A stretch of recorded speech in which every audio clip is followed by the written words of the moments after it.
জয়গুরু, জয়গুরু, জয়গুরু। ভগবান শ্রীকৃষ্ণের চারটি মাধুর্য।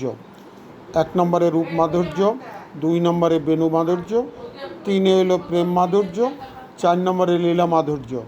ভগবান শ্রীকৃষ্ণের জন্ম যেমন দিব্য জন্ম, তাহার রূপ ও অরূপের রূপ, শাশ্বত নিত্যরূপ, নবকিশোর নটবর।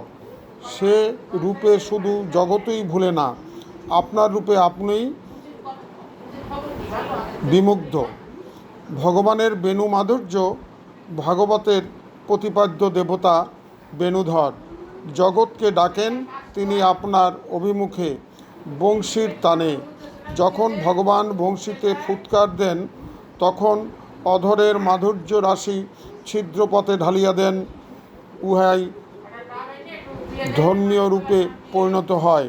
তাই মহানামব্রত ব্রহ্মচারী বলেছেন, বংশী ছিদ্র আকাশেই তার গুণ শব্দে পৈশে, ধ্বনিরূপে পায় পরিণাম, সেই ধ্বনিতে নিখিল বিশ্বে আলোড়ন উপস্থিত হন। যোগী যোগ ভুলে মুনি ধ্যান টলে, ধায় কাননে কামিনী তেজি কুলে। জয় রাধে, জয় রাধে, জয় রাধে।